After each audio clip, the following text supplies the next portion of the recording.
মাননীয় স্পিকার, আমরা পূর্ববগত না, আর নতুন আসছি তো ছোটোখাটো ভুল হয়েই যায়। আবার মাইকেরও আপনাদের ভালো ডিস্টার্ব আছে, সব কিছু শুনতে পারি না। জুলাই বিপ্লব বাংলাদেশের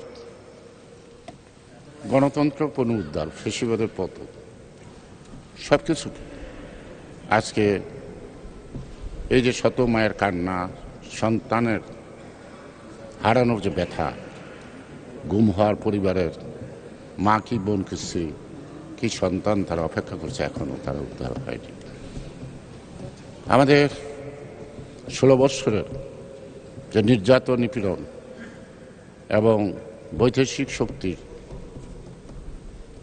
হাতে নিয়ে যিনি এই দেশটাকে লুটপাট করে অনেকটা ভিক্ষা ঝুলি হাতে তুলে গিয়েছেন, লক্ষ লক্ষ কোটি টাকা যারা বিদেশে পাচার করেছেন, তারা আজকে নাই।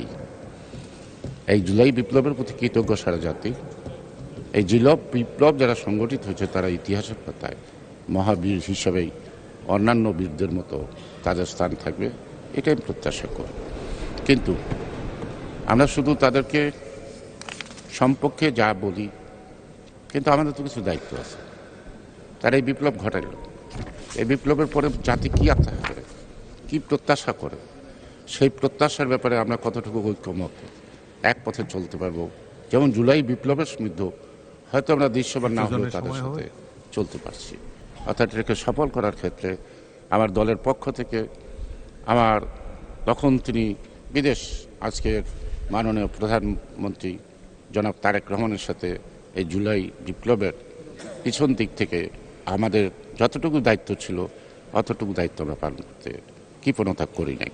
আমি আশা করি এই জুলাই বিপ্লবকে সার্থক যে গণতন্ত্র, সাম্য, ন্যায় বিচার বা জাস্টিস, সেটা প্রতিষ্ঠা করে যেন আমরা তাদের যথাযথ মূল্য দিতে পারি এই আন্দোলনে, শুধু কথায় নয় কাজের মধ্য দিয়ে। আপনাকে ধন্যবাদ মাননীয় স্পিকার।